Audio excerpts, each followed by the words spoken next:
উঠাইয়া দিবেন। মাননীয় প্রধানমন্ত্রী সাহেব, আপনি বাংলা পৃথিবীর কোন দেশে যাইতেছেন, এখন আপনি আশ্রয় দিয়েছেন, ভারতে এই অর্ডারটা পাস করে আমাদের দেশে আসবেন। এত দিল্লির নাম তো এত সহজ না। এদেশের মানুষ ভোট দিয়েছে,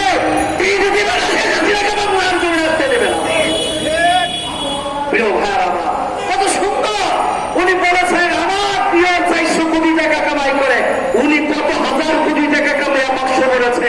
45 মিনিট আগে নাকি উনি ওনার গণভবন থেকে বেরিয়ে যেতে এই বাক্সের